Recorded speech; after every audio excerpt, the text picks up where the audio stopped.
we have a wonderful guest who is going to come on here.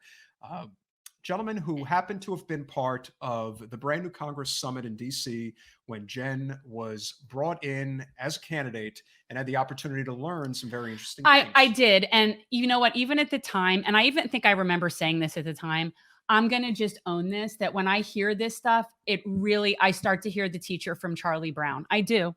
I don't completely understand it. I probably never will completely understand it.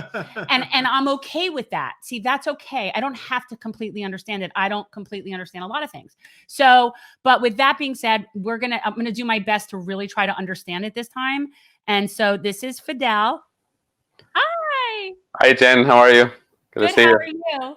Good. Thanks for having me on. Much for jumping in. I know it was like a last minute thing. I don't know if you heard, but our guest was supposed to be Steve Grumbine, and I don't know if you realize that he's in the hospital with COVID. Yeah, I was actually, I don't think he's in the hospital anymore. He's at home. I hope he's not back in the hospital. Oh, good. No, good. Then that's better. Yeah. He's recovering, but it's really hard. So wish him the best. So thank you for jumping in. And so do you want to like segue UBI? Do you want to just why don't you just introduce yourself? Like introduce yourself, say what you like, who you are, and that you're not just some random guy coming on that people should listen to about. Well, you could just be somebody sitting in the next room for all they know. So my name is Fadhel Kaboub. I teach economics at Denison University here in Ohio. And I'm the president of the Global Institute for Sustainable Prosperity, which is a public policy think tank that does a lot of work around issues of full employment, sustainability, climate change, and MMT, modern monetary theory.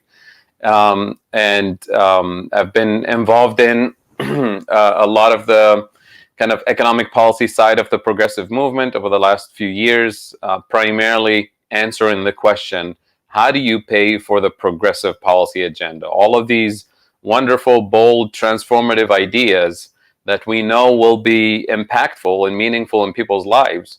Where does the money come from? How do we pay for it? And the traditional answer from the mainstream of the economics profession has always been, well, it would be nice to have all of these things, but it's too bad we just don't have the money. Because the money comes from two potential sources. The federal government can either tax the population to pay for it, tax the rich, tax polluters, tax, the wealthy and all of that stuff. Or we can borrow from financial markets. So the government issues bonds, US treasuries. But the problem with borrowing is eventually the government will have to pay for it, right? So eventually, sooner or later, we're going to have to tax somebody and spend less, tighten our belts in order to pay for the national debt. Well, the problem with this explanation is that it has nothing to do with the reality of how the federal government actually spends. This so-called sound finance approach, which usually refers to how you and I spend, right? You and I are users of the dollar. We don't create it into existence. So you and I have to work hard, earn an income first, then we can spend it. And we can spend beyond our income potentially if we borrow from a bank or a friend or a credit card company. But then we have a real debt, and that's a real financial burden that we must pay at some point, either by earning more income, working harder, or spending less, or doing both. So that is true for you and I. That is true for businesses, for nonprofits, for your states and municipalities. They too have to spend and live within their means. But the federal government, the sovereign issue of the currency, doesn't have to follow the same principles because it can spend its own money into existence, which means it can have large deficits. It can have a large national debt without necessarily causing bankruptcy or causing hyperinflation or any of that. So that raises the question, what is the actual limit of spending that the government has? Because MMT never... People jump in on this and they're like, people mock this and say, oh, those progressives, they think we could just print all the money we want and just put out all this money. And that does sound not correct, right? Like it sounds kind of, how can that be true? But yeah. Right. And I when I explain this, I always have to repeat it twice just to make sure everybody heard me, that I never said, and anybody in the MMT community, we never said that government spending is unlimited.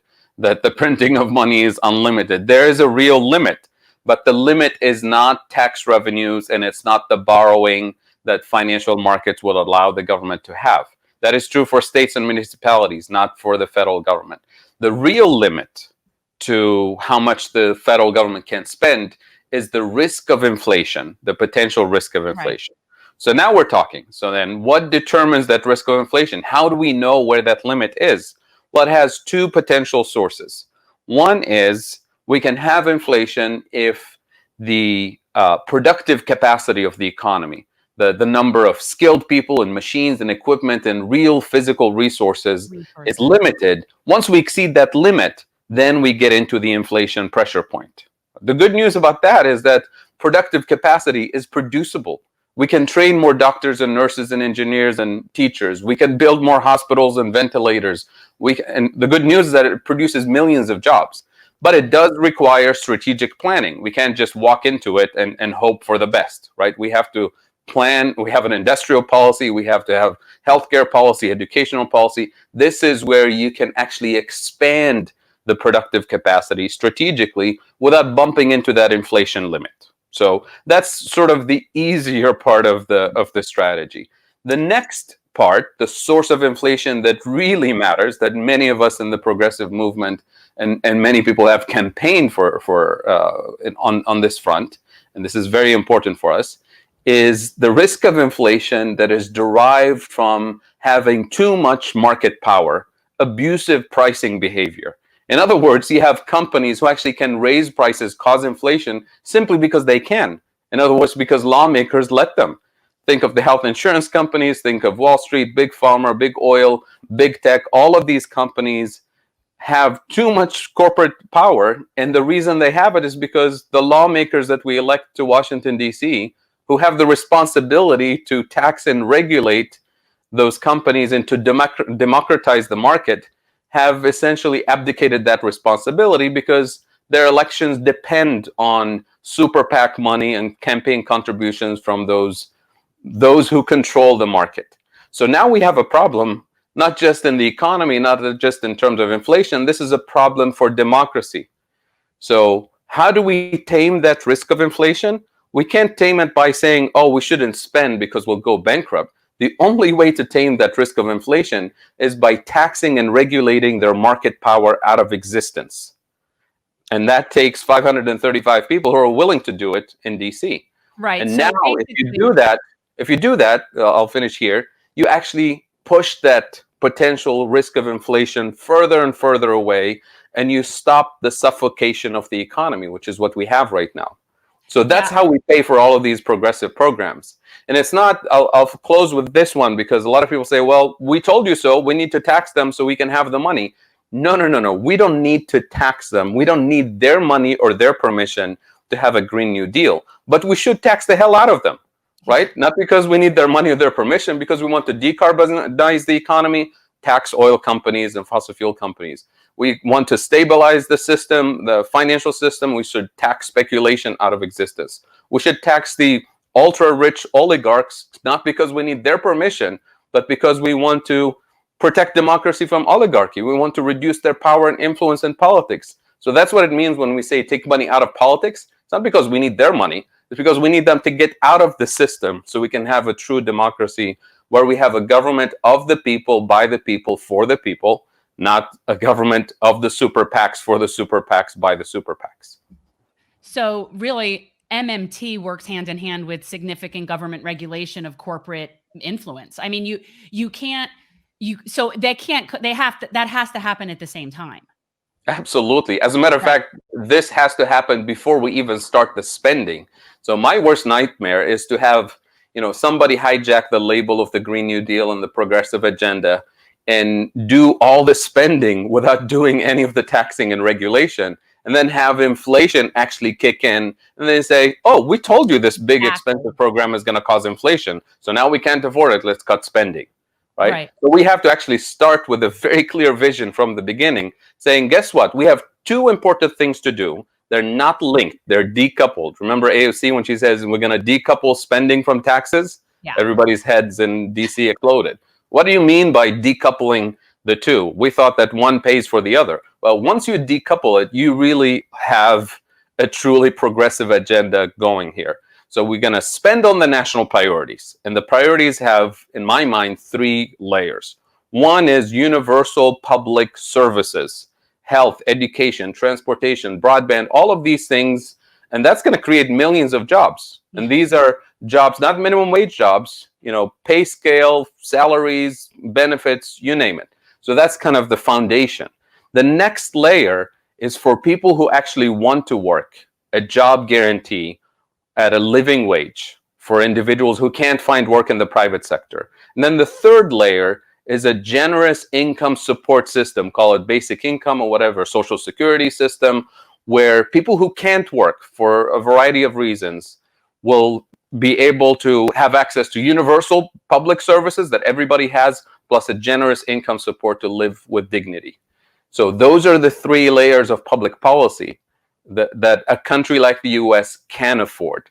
Why can't we afford it right now? Because we have the system that's being suffocated by corporate power, by corruption, and because we're told that we're out of money, right? Yeah. Even President Obama, ran on a campaign, yes, we can, yes, we can. As soon as he got into office, he said, Uncle Sam is broke. We can't. We don't have the money, right? And Wall Street wouldn't let us borrow more. No, just to bail out the rich people. What really made this kind of a little bit clearer for me was I remember, I don't know if it was a graphic that you had or something, but there was like, if we were to imagine that the tax dollars coming in were actual physical cash, that's not then going to turn around and go pay for things. That's going to get burned and then new money gets printed anyway. So like the connection between taxes coming in and money being spent is completely non-existent. And that was really I was able to get a visual on that. Sure. And it made sense to me. Well, I'll give you 2 very simple examples that most people would understand and connect with. One very old and one really new, recent. So I'll start with the recent one, the CARES Act, right? Remember, just a few days before the CARES Act, before the pandemic, before the whole thing, came down, people in DC and all over the country were saying to you and other candidates, well, we can't pay for the Green New Deal. We can't have this progressive agenda. We just don't have the money. All of a sudden, the pandemic hits and 535 people get together on the Hill and decide this is a national priority. And all of a sudden, $2.2 trillion appeared. And they didn't say who they had to tax for it or who they had to borrow from for it. Right around the same time, Mnuchin and the president came out and said, you know what, April 15th is around the corner. That's tax day. Don't worry about it. We don't even need your tax dollars. We're going to postpone that to July 15th. How many people in the Senate, voted for the CARES Act and before their vote said, well, we're going to have to cut this other program in order to pay for this? Right. Nobody. It was a unanimous vote. There's only 4 people who didn't vote because either they had COVID or they were exposed to COVID, so they couldn't be there for the vote. It was unanimous, right? So that's the CARES Act. Absolutely true. The government spent money into existence in order to provide economic relief. The other bigger example that we know from history is how we paid for World War II. Right? How we pay for war now? How do we pay for that now? Well, as a matter of fact, my point is that this is how the federal government always spends. They just use this excuse when it comes to social services, when it comes to climate policy, when it comes to the things that matter to you and I. They say, you know what, we already paid for the military, we paid for this, for that, and now we're out of money. So too bad, we're going to have to cut spending on health and infrastructure and education. How did we pay for World War II? The most expensive program in US history, in world history. It came right after the Great Depression. The country was broke. Millions of people were suffering, and there is no money to be taxed, no money to be borrowed in the US or internationally. It's not like the rest of the world was thriving. And all of a sudden, a national priority is on the table, which is entering the war. And all of a sudden, nobody even dared to mention the idea that we should spend carefully, that we should spend incrementally. Well, maybe we should send them 10,000 troops and see if we can scare away the Nazis. Nobody said that. Of course, you had to enter with a massive amount of force, which meant massive amount of war production, to the point that we had to shut down production of consumer goods. We had to go into double and triple shifts nonstop to keep up with the war effort. And that meant we paid millions of workers decent wages. And now they could have gone out on a shopping spree to buy a car, to buy a house, to buy whatever. It's a free country. But we didn't even have new cars or new homes for them because everybody was producing for the war. So what happened then? Paying for the war was spending money into existence in order to produce all of that stuff. The challenge at the time was, how do we convince those patriots to not go out and spend and cause inflation? So we decided to sell them war bonds, freedom bonds, kind of leveraging the patriotic mood of the nation and saying, you know what, you're supporting the war effort, give us $10,000. We'll give you this piece of paper called war bond from the US Treasury. We promise to pay you back in 10 years plus interest, guaranteed, AAA rated, government guaranteed. But what you're actually doing is that you as a consumer, you're abstaining from consumption. And you're waiting until after the war to buy that car, to buy that house. That's how we dealt with the risk of inflation. We didn't borrow from those individuals because the government needed their money to pay for the war. The war was already paid for. The challenge was, how do we convince people not to spend right now, because we literally don't have any productive capacity to build new homes or new cars, right? And we had to do price controls. I mean, it was extreme measures, but nobody at the time, even the mainstream economists at the time, nobody thought that we didn't have money to pay for the war. Everybody was talking about, how do we mobilize the real productive resources, and how do we control corporations so that they actually produce for the war, which meant that we had to use the power of the purse and the power of Congress to regulate the corporate entities, to take over Detroit essentially, and make it part of the military industrial complex for the purposes of the war at the time. We can do that again. We can do it during peacetime, right? For good purposes. We don't have to invade any other country to do that. So essentially, we've been having that for years. We've been having modern monetary theory for war for years. Like, that's just how it works for the things that the wealthy people want to do. Fadhel, and that's why in MMT we always say it's not like MMT is something new that you have to apply. MMT just shines the bright light on how the system currently works and says, wait a minute, we don't actually have to do it this way. We can actually make the system much more democratic. Remember, a government of the people, by the people, for the people. And we have the productive capacity. We have the technology. We have all the resources to thrive as a society in an equitable, just, and sustainable way. Fadhel, I just finished reading The Deficit Myth by Stephanie Kelton. Very informative book. It definitely deserves all the accolades that it's getting. I think the thing that hasn't been touched on yet, but is a very important point as to why modern monetary theory works, is taking us off the gold standard from 1973 with Richard Nixon. If you could talk about that and the difference of, relying on gold as, a means of valuing the dollar versus not having it. What is the difference now, and how does that change the perspective of, as a currency issuer, which our nation is, and for those who don't know, there's only a handful of currency issuers in the entire country. One of the reasons why Greece, the reason, for those who don't understand, Fadhel, I'm sure you'll explain this much better than me. The biggest reason why Greece ultimately went into bankruptcy is because they were no longer a currency issuer, so they couldn't bail themselves out. They were dependent on the euro, which they couldn't produce, and they were basically allowed to just go bankrupt. So if you could talk about the value of being a currency issuer and not having to rely on the gold standard, how that ultimately allows modern monetary theory to work in the current economic environment we're living in. Absolutely. So if you're a country on a gold standard, like the US was, like many countries were at the time, it means that the value of your currency is tied by price to gold, which means the more gold you accumulate as a nation, the more money you can actually spend into the system. And typically what happened for countries who are constrained by that physical, quantity of gold, they had to earn a lot of it in order to expand their economy and power and influence, which meant they had to acquire it somehow, either by invading other countries, colonizing other countries and taking their gold so they can expand their power, or by earning it through trade, international trade. And that was the mercantilist system, where everybody was obsessed with a trade surplus thing, with a trade surplus strategy. The problem was that it was extremely destabilizing from a national security perspective and from an international trade perspective. And to some extent, this is actually what led to World War II. So what happened between World War I and World War II, because all of those European countries were on the gold standard, they had an incentive to cheat. So if I devalue my currency, if let's say I'm Germany, and I devalue my currency against the British pound or the Italian lira or whatever, then I artificially make my exports cheaper than the French and British and the Italians.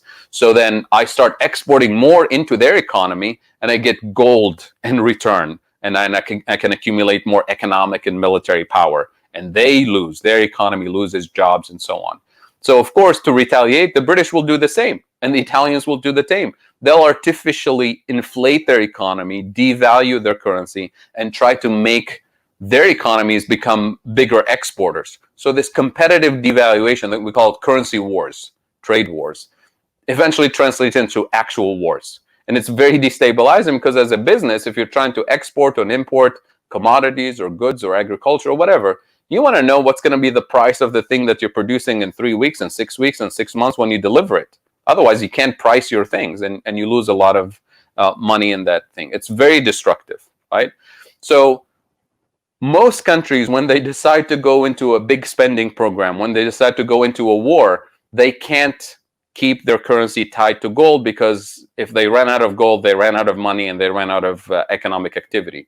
So that's what the US did. The US gave up the gold standard before the war so we can enter the war. And when you give up the gold standard, it means your money becomes fiat money, which means a dollar is a dollar. It doesn't have any intrinsic value. It's just a piece of paper. It's worth nothing, physically speaking, other than what the government says it's worth. A dollar is worth a dollar, and it commands purchasing power based on the productive capacity of the economy, based on the authority of the government to regulate the system, to keep out fraud and abuse from the system, and so on. So our monetary system is a fiat money system. A dollar is a dollar bill. It's not backed by gold or anything. Now, does that mean that all countries who can print their own currency into existence, a fiat currency, can have unlimited spending capacity? Of course not. Like I said earlier, your spending capacity is determined by your productive capacity and by how competitive your market. If you have, abusive price setters who take advantage of the system. Well, different countries have different degrees of spending capacity. The US happens to have the biggest one, US, Japan, the UK, and so on. But developing countries who have very limited productive capacity also have very limited spending capacity. Otherwise, they bump into the inflation barrier that we talked about. But as you mentioned, countries like Greece, a country like Ecuador, countries that completely gave up their national sovereignty to a foreign authority like the European Central Bank, or Ecuador, which dollarized its economy. They actually use the US dollar as the national currency. So they literally are the equivalent of the state of Florida, of the state of Ohio. They are currency users. They have to earn dollars just like you and I by taxing their population or by exporting to the rest of the world. They can borrow from lenders, but they can't spend money into existence like the federal government in the US or national governments in Australia, Canada, and Japan, and so on. So when you hear people saying we need to fix the value of the dollar to gold and go back to the gold standard and all those gold bug type of stories and metaphors, it's the worst thing you can imagine, right? Is to artificially constrain our spending because we think a piece of paper, a dollar bill, must have some intrinsic market value. Otherwise, it's destabilizing. Right. Well, I've been told that my mic is not coming in too strong, but hopefully you guys can hear me now because I'm going to amplify my voice a little bit. Oh my God, that's not what we need. That is not what we need. We could talk about, obviously, right now, one of the hallmarks of Trump's presidency was the so-called war with China. And, what is it that I think is the primary concern when it comes to any of these so-called trade wars, I believe, is the fact that we're trying to import versus export is really not the issue. It's obviously a very It's a definitive description that is utilized by Kelton in the book. But what I think needs to be talked about more is dealing with countries that either have a living wage versus do not have a living wage. And quite frankly, in a lot of the countries we do trade with, they have slave wages. And that is one of the biggest problems that we face on the national level when it comes to, the job losses in America. You cannot compete. When you have the issues of people saying, oh, well, the Mexicans are coming here taking our jobs. Do you think anybody wants to work for $3 an hour? But when you're so desperate, you're basically willing to take anything. So if you could talk about a living wage and how that plays a role in modern Sure. monetary theory, if it does at all for that matter. Well, it's not necessarily a direct implication of MMT, but we have, as economists, we have opinions and views about all kinds of things. So you're absolutely right. What matters is not who's exporting and who's importing. We need to shift the narrative and focus on the metric that really matters. What matters is, do we have living wage jobs in the U.S.? Do we have benefits in the U.S.? Do we deliver goods and services in a sustainable way? Bringing a piece of salad, on a truck from 3,000 miles away is not a very good idea, right? And we finally recognize that. Not having the capacity to produce masks and ventilators and life-saving equipment domestically, we've all recognized now it's not a very good idea, right? But there's all kinds of other things. That doesn't mean we should stop international trade altogether. But we as the United States, as the most influential economy, the most influential superpower in the system, somehow the federal government, in all of its superpower internationally, we decided, what, we can actually have influence on our allies and trading partners when it comes to geopolitical issues, when it comes to, we pick and choose, obviously, which human rights matter at which time to apply that pressure. But somehow we have no influence when it comes to labor standards or environmental standards, right, or all of these things. Even as I said, human rights matter occasionally. It depends on who you are and where you are in the world. So we have to recognize that we can't, just, use this influence and power only to abuse other economies and allow them to race to the bottom, because we've stranded them with so much external debt. We've stranded them with so many constraints, and we take advantage of that. Now, who actually benefits from this race to the bottom? Is it workers in the U.S.? Of course not. And is it Walmart? Yeah, absolutely. Is it Amazon? Absolutely, because you're manufacturing stuff at slave wages somewhere else and horrible conditions, and then you're bringing all of the cheap plastic stuff to the U.S. so that workers who are not earning living wages can actually afford to survive by buying stuff from Walmart, right? And you can't complain because, hey, we're making the stuff cheap for you. So you get a miserable wage, but you get also cheap stuff to consume to feel like you're in a middle class status. So this is a multifaceted, multidimensional problem that can't be dealt with just one policy, right? And that's why we need all of these transformative programs. That's why we advocate for a Green New Deal that's multifaceted. That's why we have to have, changes in healthcare and education and infrastructure and minimum wage standards and retirement benefits and in agricultural policy and international trade policies. All of these pieces interlock. And the situation we're in today didn't happen overnight. That happened over decades on all of these fronts that we've lost all of these battles internationally as working class people, as labor unions. And now we have to restore the fabric that allows people to thrive both in the US and globally. Yeah, I think everyone overlooks this concept of intersectionality when it comes to things like this. And it's really, and I think that's also why we have failed so many times in terms of why it takes so long to get certain things right. Like, I'm sort of having this epiphany. It's like when you have all the pieces sort of moving independently of each other, that's not how things are going to work well. Like, that's not how it's going to work. And so it's interesting that this is not more like, this has to be talked about more, the concept of the relatedness of all of these different issues, because I think you're right. And I think that the idea would be, okay, let's throw them a bone. Let's give them this one thing. And when that fails, which it would if it doesn't have the other things to go with it, then we could just say, oh, look, that doesn't work. Right. And it's really it's complicated. So this is you just prompted me to go in a direction that I'm very passionate about. So if we have a minute, let's put this Sure. on the table. If we're talking about global issues, let's be honest. And we talk about justice issues in the U.S., a Green New Deal for the U.S. That's great if we're successful, but it's not going to be enough because guess what? Global warming is a global issue. Exactly. It's not enough for the U.S. to do it here and the rest of the world not to Yeah. do it. So if you accept what MMT says, that different countries have different spending capacity, it just so happens that the global north, the richest countries, have actually the largest spending capacity to implement Green New Deals all over the world. They have also technological advantages to actually decarbonize the economy and really move us rapidly in the right direction. The global south doesn't have the technology, doesn't have the spending capacity.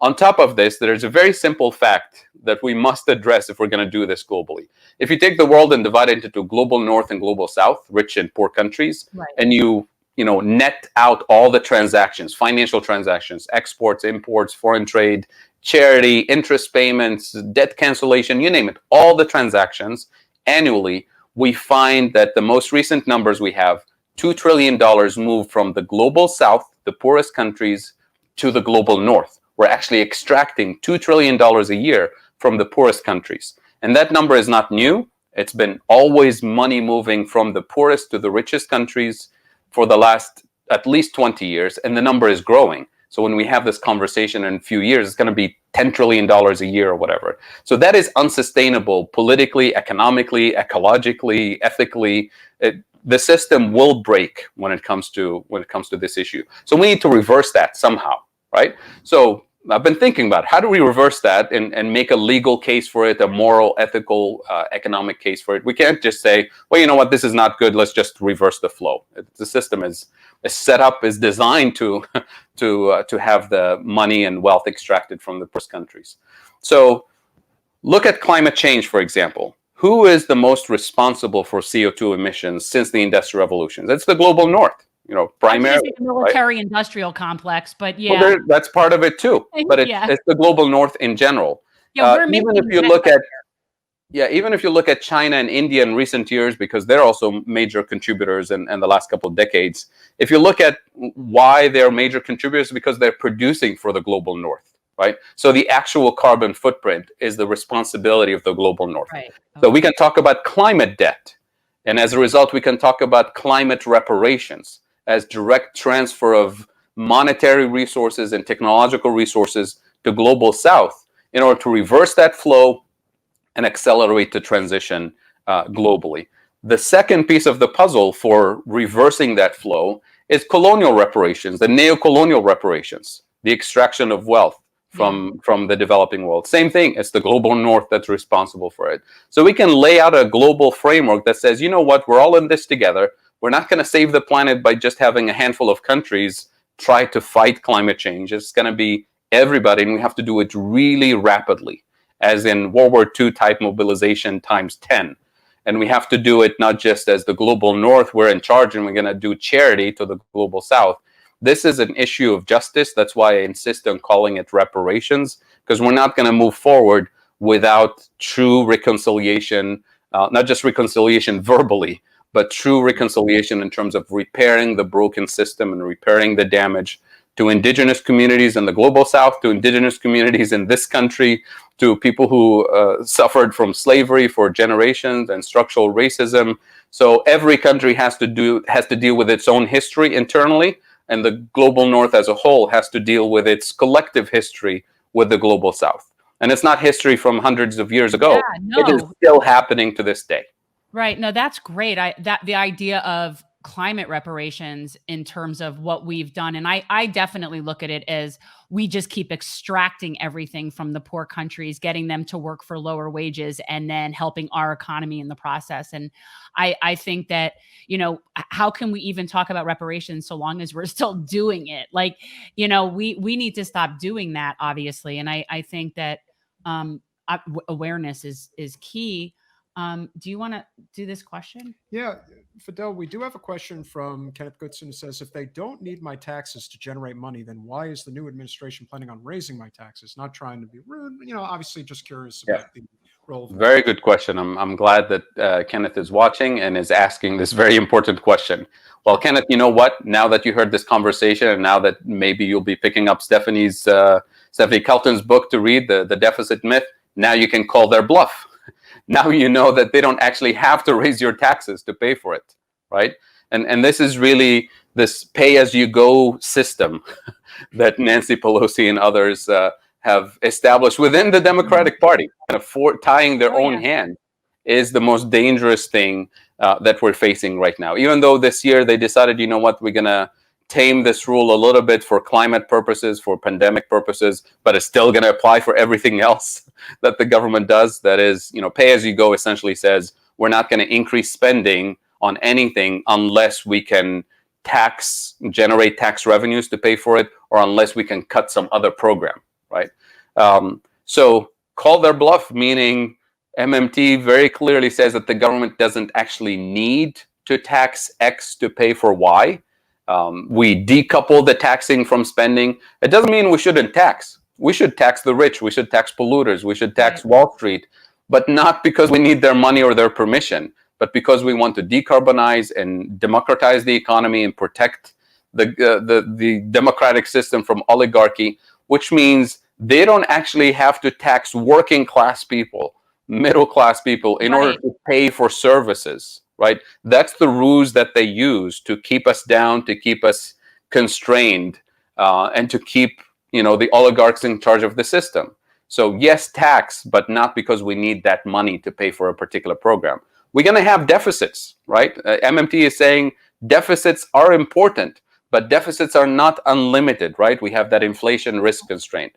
And if you look at Stephanie's book, one of the last few chapters is about the deficits that matter, right? It's not the national debt. It's not the annual federal government deficit. It's the educational deficits, the infrastructure deficits, the healthcare deficits, the climate debt, right? The student debt, the medical debts. Those are the debts and deficits that matter. So we should shift the reference points away from the obsession with the national debt and the deficit, and focus on things that really matter to our quality of life, which means we're going to have to rely on the common sense of the average person. Let's call him the average Joe. For example, what does the average Joe understand? The average Joe knows that we would rather spend money today on cleaning the water source and cleaning air by investing in clean air and clean technology and renewable energy. Or if we decide, well, it's too expensive, we can't afford it, guess what, average Joe? We're going to pay for it many times over for the next 30, 50 years by paying for everybody's, cancer treatment for the next 50 years, because that's cheaper or that's better. Of course it's not. Wouldn't we rather, this is the average Joe common sense again, wouldn't we rather invest in after school programs and summer camps to inspire kids with music and theater and sports and coding and all the great things that will allow them to thrive? Or not do that because it's too expensive. We can't afford the coaches. We can't afford the summer camps. And then what do we do for the next 30 years? Build prisons and pay for the opioid crisis and pay for the pain for society and for families, because that's cheaper or that's more affordable? Of course it's not. So common sense is everything we're talking about in the Green New Deal, that's actually the cheap version.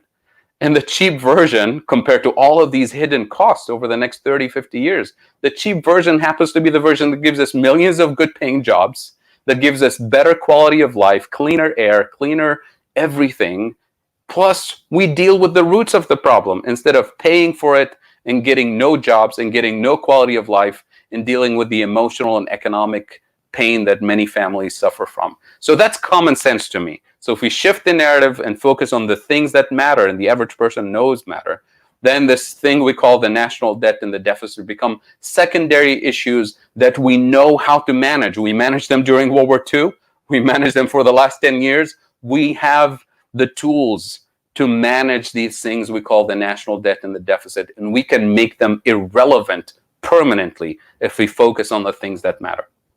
Fadhel, if you could talk about the importance of modern monetary theory as it relates to an infrastructure bill, particularly one that you want to call it the Green New Deal, or if you want to call it just one that focuses primarily on clean energy jobs. I mean, I think I'd be happy with building our bridges and our sewage Well, past the that's the past whole- 60 years of decay. that's the whole point. We have basic infrastructure. Like, I don't even understand how we could be talking about creating a new infrastructure when our old infrastructure is just not Right. like, we've got a serious underground sewage issue in Fort Lauderdale with the the pipes are old. So we can't even get the train from here to Orlando. Like we're so behind. I mean, an infrastructure bill in the state of Florida alone would be tremendous for the economy. We have to go back so far. And I would think that modern monetary theory makes perfect sense for an infrastructure bill, because it does pay for itself and it creates the jobs. If it's focused on clean energy jobs, we're reducing our carbon footprint. And we are essentially creating a federal jobs guarantee. We are giving people the opportunity to work. And quite frankly, with having a D+ rating by the engineers, it's needless sad to say, this is not a 1 or 2 year project. This is like a decade-long project we have to undertake, but we should be undertaking right now. Well, we're going to be underwater. So if we don't, literally here, we are going to be we underwater. really So it's a problem. So if you could talk about MMT as it relates to an infrastructure bill, that would be great. Absolutely. So number one, this can't be the responsibility of the state of Florida or local municipalities. It's just not going to happen. They don't have the spending capacity. They're going to have to raise tax revenues or borrow, and that's just not going to do it at this point. And it's not like this is the first time we've done it. This is why we go back to the New Deal of the 1930s that actually built the infrastructure of this country that we're talking about now. That's 100 years old infrastructure that needs to be upgraded. Back in the day, everybody thought, well, bringing electricity to remote rural areas, that's just not financially reasonable. And guess what? We set up the rural electrification program, and we built highways and infrastructure and water treatment system and so on.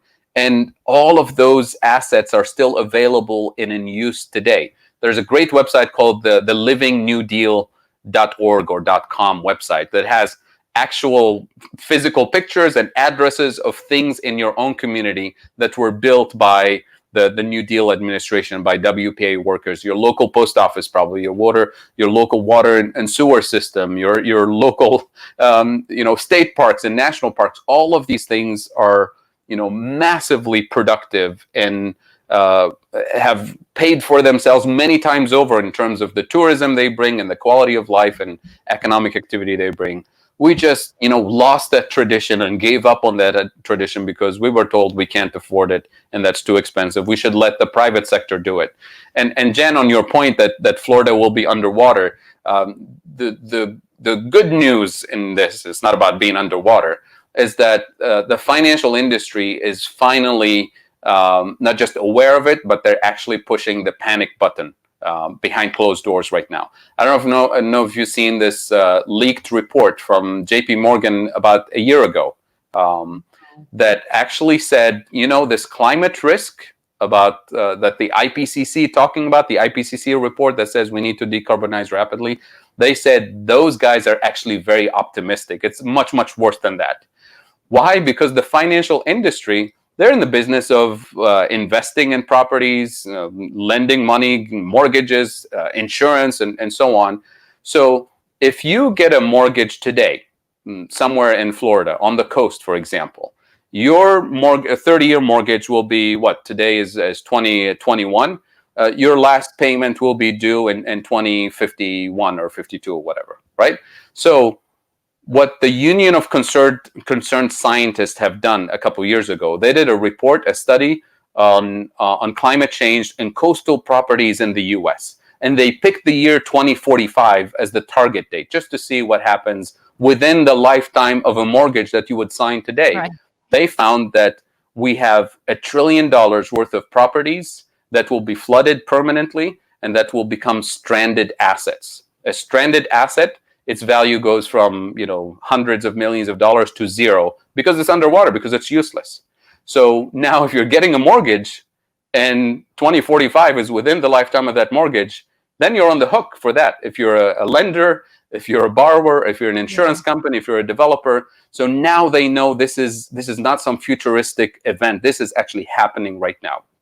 Yeah, So the good people news aren't is getting that those mortgages. They're not getting right, 30-year mortgages down there on the beach. exactly, Jen exactly, happens to be from a town called North Miami Beach. Yeah, Anytime, and I mean anytime, it right, rains just a couple of inches, that it's that floods. it's sure, basically flooded. Yeah, I mean, And it's yeah. pretty common. this area has not taken a direct hit of a hurricane in a long time, No, but God Right, forbid it does, it's going to be right. really really bad, bad.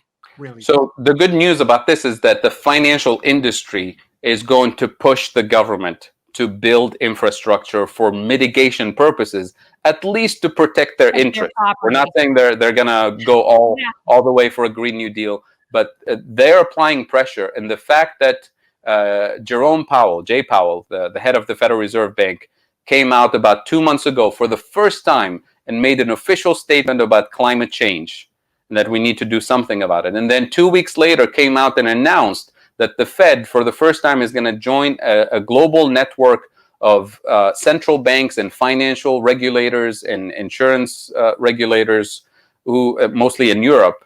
It's called NGFS, which is the Network for Greening the Financial Services, or something like that. Which means they're now getting the pressure from Wall Street. I mean, it should be the other way around. We should be, having government officials apply the pressure on Wall Street to do the right thing. Exactly. This time, it's the opposite. It's the financial industry that is telling governments, we need to do something about this because the risk is on our books. And the global estimate for what we call the carbon bubble, which is going to be the biggest financial market collapse when all of those stranded assets collapse in value. The conservative estimate, we're talking about $20 to $30 trillion, possibly more. And all of those financial assets happen to be mostly in the global north, in Wall Street and London and Tokyo and so on. So those institutions are already panicking about the impact of climate change. So Good.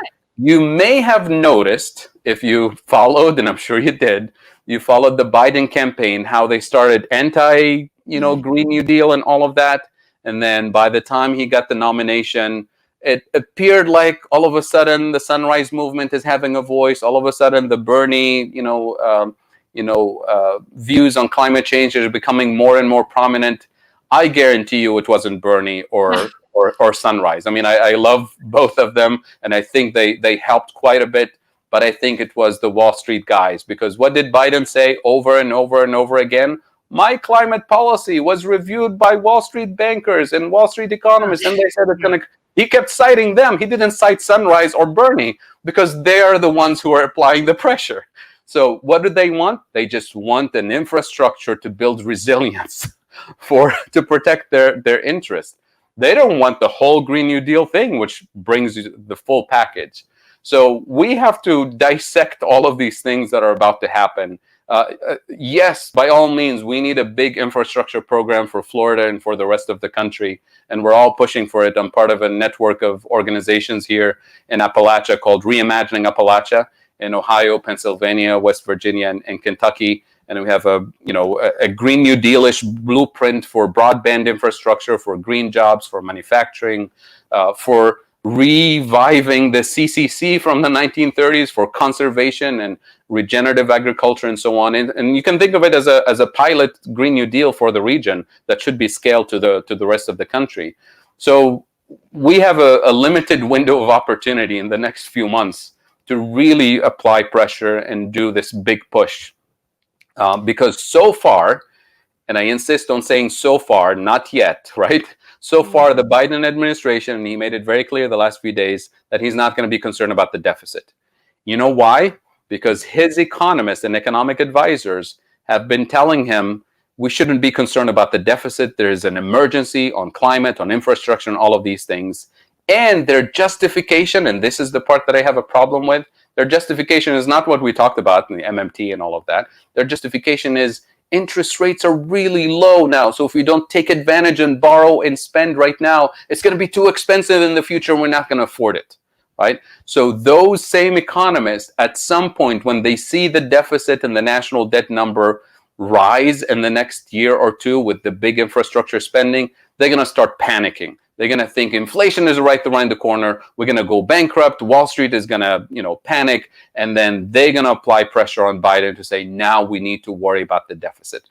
By the way, it's the same, more or less, economic team from the Obama administration. Yeah, well, We've heard this story before. Economic relief after 2008. By the time you get to 2012, that's it. Now we have to worry about the deficit. And guess who's going to join them in this chorus? It's going to be the Republicans. We're going to say, oh my God, the deficit, we're going bankrupt, our children, our future generations, and we're turning into a Venezuela. And of course, they're going to cave in and say, the campaign in 2022, I hope not, it's going to be all about the deficit. So we need to, apply pressure on all fronts. One is make sure we get the infrastructure, the climate spending, and all of the economic relief we need immediately. Number two, we have to anticipate and fight back against the deficit phobia, against this obsession with the risk of inflation and all of that from a conservative perspective. If anything, MMT economists are obsessed with inflation because that's the true constraint. Right. And somehow the mainstream economists and establishment politicians, they think of inflation as this unknown beast. And they've acknowledged, even the Fed acknowledged, that they have no reliable theory of inflation. In other words, plain English translation, we have no idea what causes inflation. Right. Yet somehow they know that a Green New Deal and climate infrastructure will probably be too much and will cause inflation. We need to call their bluff, and we need to educate and empower and mobilize people to push back against this. Even if we're successful with Biden in convincing him that these are all important priorities. Remember what FDR said in the 30s is, I'm with you, I agree with you, you've convinced me, now make me do it. Right, make me do it, which means this is a democratic process issue, mobilizing the masses, not just angry pitchforks, right? What I call well-informed pitchforks who know what the real constraints are and who can push back against the power of Wall Street and the pharmaceuticals and so on. So this is really the challenge for us. It's not going to be, where do we find the money? It's about finding the votes in Congress and applying pressure with every single elected official that, your seat is on the table. If you're not going to support the people, a government of the people, by the people, for the people, you're next to be primaried, you're next to be out, no matter which political affiliation you have, because our lives are on the line. Fadhel, you bring up a great point, and we'll have a couple of rapid fire questions to wrap up. But the last thing I did want to ask, obviously, you met Jen and myself in DC just over a year ago. We're very fortunate now to have both Cori Bush and Jamal Bowman in the halls of Congress, and Lord knows, brand new Congress will probably be able to bring on maybe 3 or 4 people next round. Nina Turner soon. Well, knocking on wood 1,000 times. Yeah, she's as good as it gets. Great podcast. If you guys haven't seen it, check it out. We talked to her last week. May the 4th. Yes, and may the 4th be with her. That's for sure. Can you talk about? We do have a question from a gentleman. Flying jellyfish. Flying jellyfish is a very good supporter. And what is your thoughts on the Raise the Wage Act? By all means, yes. I've been talking about raising the wage. There you go. No, there's more detail to it, obviously, than just yes. So this is long overdue. The minimum wage is. I encourage everybody to just Google living wage calculator from the MIT living wage calculator and look up county by county across the country. What they do is they tell you what the living wage is compared to the poverty wage, based on the poverty line, compared to the actual minimum wage. And then they lay out the cost of living in your own county to figure out the gap. And to this day, I haven't found a single county, and I searched a lot, where the minimum wage is actually a living wage. So this is long overdue. And I'll add just one quick metaphor to help us all collectively mobilize around this issue, because the corporations are going to push back and say, well, we can't afford it. It's going to break our business model. Well, remember during slavery how slave owners said we can't afford it. This is going to break our businesses. Right. We're going to go bankrupt. What did society tell them? Well, it's too bad. If you can't afford it, you should be out of business, and somebody else will take your spot and will make it work, because we just, as a society, can't allow that to happen. We need to do that again today and say, if you're not paying a living wage, if you can't compete, well, it's too bad. You need to be out of business. Now, I have to nuance this by saying small businesses are constrained. They're not the same as the Amazons and the Walmarts. So how do we support small businesses? Universal healthcare will reduce their their costs. FICA taxes that they have to pay as employers and employees, that will be a boost. So lowering the unnecessary burden on small businesses, but keeping the taxes on corporations and so on. This way we produce a more equitable effect so that everybody can actually afford to pay a living wage, no matter what size company you are. I've always thought that. And I do feel for small business owners. I do. Like, you've got people that have maybe only a handful of employees, and the idea of they really can't see around that. And I feel for them, but then I also feel like if you can't pay employees a living wage, then you're having a failed business. That's by definition not a successful business. So I just think we've allowed that to go on, where people somehow think that constitutes okay. And if we had never allowed that, we wouldn't even have that thought now. Right. And part of it is federal policy. It's the burden that we shift on small businesses, and we let the big corporations get away with paying no taxes and taking advantage of all the free infrastructure we provide for them and so on. Yeah. I do think we're in a completely different position now than we were 12 years ago when Obama took office. I think the impact of Bernie's 2 runs, especially his first run, to change the narrative in this idea of how do you pay for it, this isn't possible, et cetera, where you really have a sizable portion of the population now that is saying, no, we can pay for it, and we're not taking no for an answer anymore. Exactly. Are there people on the Hill as of today that are receptive to modern monetary theory? One of the people that I would think would be very receptive to this would be Ro Khanna, but I'm sure that there are probably others that, perhaps you have been in communication with that have at least voiced interest, because as I read in Kelton's book, there are a lot of people on the Hill that are aware of this. But as we know, the overwhelming majority of people who currently serve in the United States Congress, whether in the House or the Senate, they are corporate captured by corporate special interests. Obviously, our congressional representative, Debbie Wasserman Schultz, would be a great example of that. Are there people that currently are not corporate captured that are open to MMT, as far as what you've been able to come across to this point? So it's a difficult question to answer completely openly, because some people are open about it. Ro Khanna, talks about it. AOC talks about it. Cori Bush, Jamal Bowman, and so on, and many other progressives are working with some of my colleagues and drafting bills and so on. So those are known, the squad and the progressives. The people in the middle, I'm not talking about the Nancy Pelosi's and the corporate power. No.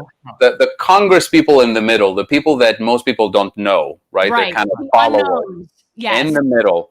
Those are really interesting because they're very curious. Many of them are honestly trying to serve their people, but they live within the constrained power structure of the DNC, of the corporate oligarchy and so on.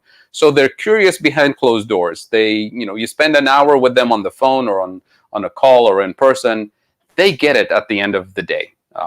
But then the question becomes, do we have enough leverage? In other words, do we have enough people in the mainstream media to support this? Do we have enough of my constituents who actually understand this if I say it in a soundbite? Because we live in a world of a soundbite, right? Well, we had almost like an hour conversation now to begin kind of to scratch the surface. But if you're a candidate and all you have is a little postcard to put a message on it, you can't really deliver this easily. So they're really interested in kind of waiting for the movement to grow so that the constituents are aware of it, so that there's more candidates who speak about it publicly, more people in the media who push back against the deficit myth narrative. And then they say, if we have all that critical mass, then by all means, I'm open for it and I'm all for it. And my joke is usually like, everyone waits for it to be safe. Yeah, everyone. So my joke is, if we have that critical mass, we'll vote you out of office and we have somebody like Jen do the job. Well, I mean, I find It a doesn't lot of have to people hide. wait for it to be safe. They wait for, we have the same thing as candidates getting people to endorse and support. There's people that would love to, but they're scared to, and they need to make sure Yeah. that it's okay with the powers that be. And really what it But comes it's down to is changing. that people are inherently cowards. I'm sorry, but Well, like they don't want it's to put changing. themselves out. And you know why it's changing?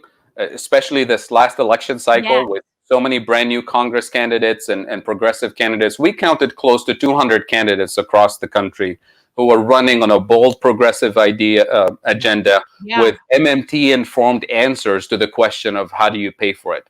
And not all of them obviously won, but guess what? All of them knocked on hundreds of thousands and millions That's of right. doors across the country. Yep. They pushed back against the incumbents. They forced the incumbents to shift their narrative about the deficit, about how do we pay for it, on climate change, on minimum wage, on social justice. So that grassroots work is alive and well. And partly it's thanks to Bernie, obviously, for bringing this, for inspiring all of these candidates and this movement. But none of that infrastructure is disappearing simply because Bernie is no longer running. That infrastructure is there. Some of it is jumpstarting right now as we speak for the new election cycle. And sooner or later, we're going to have more AOCs and more Cori Bushes and more Jamal Bowmans.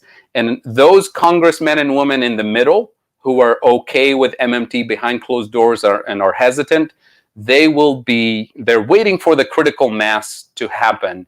And they're going to jump, on the MMT bandwagon because they know that's the way forward. And I honestly think that the biggest difference now is the fact that there are people who are really starting to grasp the concept of we really have to elect our representatives that are not attached to corporate special interest money. Right. That's really it. That is when I hear people say, oh, I'm progressive, I'm conservative, I'm liberal. No, you're either corporate or non-corporate. That's where it begins. That's where it ends. Because overwhelmingly people agree on the major policy issues. It's the wedge issues that are what divides people. And if you look at the majority of Democrat and Republican websites over the past, we'll say 30 years, you will see that they always lead with a wedge issue, whether it is abortion, whether it is gun rights, whatever it is. It's to show the rabid base of people that, hey, I'm with you. And those guys over there, they're the bad guys. That's the type of politics that's got to die in this country. And I think a lot of people are starting to recognize that. We're not going to agree with everybody's methodology in terms of how we're going to get there.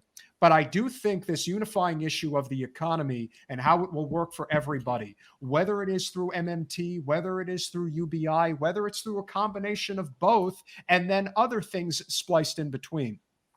I do think this is a healthy conversation that needs to be had more often. I hate to ask, but I'm willing to bet that of the congressional members that you have spoken to, you probably haven't gotten a single one from the state of Florida who agrees with this. Tell me I'm wrong. I would love to be wrong, but I don't think I am. Tell me there's one. Do you have a Floridian? I'm sorry? Do you have a Floridian on your list? Tell me you got at least one. Tell no. No, not me personally. There is not one Floridian, ladies and gentlemen. Why must we always be the butt end of every joke? Florida. Florida. Yeah, really. And of course, and we'll conclude with this, Fadhel. When you saw again, there were a lot of people who were in DC. So there is not this misnomer about how many people were actually there for this Trump rally, whatever you want to call it. But the people who went in there and the guy who ended up taking Pelosi's lectern and smiling at the camera, I'm like, you just had to know that guy was from Florida. He was from Florida. You just had to know. It's like I didn't know that. Yes, yeah, of course. The guy with the lectern smiling. Yeah, he's from Florida. I'm like, yeah, we really do earn our reputation.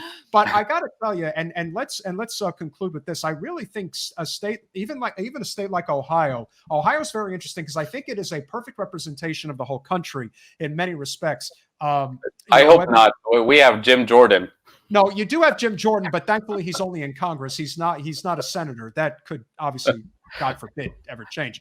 We have our own problems. I can't be worrying about Ohio. I'm sorry. I can't. But I really do think, and let's leave with this, Fadhel. I really do think Florida could be ground zero in many ways for economic populism in the country. This is a state that is driven predominantly by the service industry and tourism. We do not have a state that is advocates for workers. We're a right to work state, so that obviously makes it as bad as it gets. And there's been Republican domination in the state for over 20 years. And as we have seen, there is a yearning for some type of a change. That's why Andrew Gillum got very close to the governor's mansion not too long ago. And I do believe there could potentially be a very dynamic progressive candidate in a lady by the name of Anna Eskamani, who may end up running for governor, to challenge an austerity to the hilt type of person in Ron DeSantis, aside from the fact that he's a total jerk. I do think that this is a state that could really thrive on pushing the modern monetary theory message. My God, we need infrastructure so badly. We really do. So as we go forward, I hope we can continue this conversation. Obviously, we're definitely going to have Steve Grumbine come on the show. We'd love to have Stephanie Kelton come on as well. I think we should try to do some type of a panel at some point. Sure. But if there's any final thoughts that you want to leave us with, and to the audience, by all means, but this has been extremely informative. And like I said, for people who need to understand economics in a way that makes sense to Main Street and not Wall Street, this is the type of economic theory that really needs to be front and center for as many people as possible. Absolutely. And I want to thank you for doing this podcast and YouTube channel, and for running and for keeping the conversation going, because we're not going to go anywhere if we, lay down and wait for the dominant narrative to take over again and convince everybody that there's nothing we can do, right? It's too late. So we need to organize, we need to educate, mobilize, and empower people with information and with democratic political capital, which is, voting with our feet, voting with our voices, and not voting once every 2 years and once every 4 years and calling it a democracy. This is sustained, applied pressure on the establishment, on candidates and representatives to make sure that we dominate the narrative and we get a government of the people, by the people, for the people. So I would invite everybody to engage with the MMT community on social media or whatever you can. Stephanie Kelton is very accessible on social media. By all means, read her book. It's very accessible. Call their bluff. Call your congressmen, your senators, call their bluff when they say we don't have the money. Call their bluff when they say inflation. Call their bluff when they say we're bankrupt. And do your detective work. Do your homework. Identify who's actually behind the scenes, because when it comes to all of these policies, they're actually extremely popular. It's not just the progressives. Something like Medicare for all. Yes. The only people who oppose it are mostly elected officials in DC. They're lobbyists, the media companies that spin their stories, and the super PACs that bankroll their agenda. That's it. The rest of us are on the same page, Republicans, Democrats, Independents. So call their bluff and identify who's behind the scenes, who's driving the narrative. And once we expose them, and once people recognize that this is not a true democracy when a super PAC is really deciding public policy for the rest of us and putting our lives on the line. That's how we mobilize. That's how we organize. That's how we inform people. And once we do that, and they know it, they know that our movement is extremely dangerous for their interest. As a matter of fact, they said MMT is dangerous for the country. There's a Senate resolution, I don't know if you've seen it, to condemn MMT as dangerous for the country. Oh my God. Right? That's the type of thing that Senator Inhofe would probably put forward, or Senator Cotton. It's got to be like one of those two. Oh my God. I don't remember. It was sponsored by 5 Republican senators. I can't remember who they are. Oh, I'm willing to bet my bottom dollar one of those two is on that. It's very possible. Yeah. Thank you so much. Fadhel, it's been a pleasure, and we will definitely, like I said, reconvene at a later date. And it's been extremely informative, and we thank you again for your time. Thank you. Appreciate it. Take care. Bye. Bye-bye. Thanks for watching. If you want to support our mission to transform politics into service, please like this video, subscribe, follow us on social media, and consider joining our Patreon, where you'll get early access to our interviews as well as other exclusive content. Links are in the description. Peace out.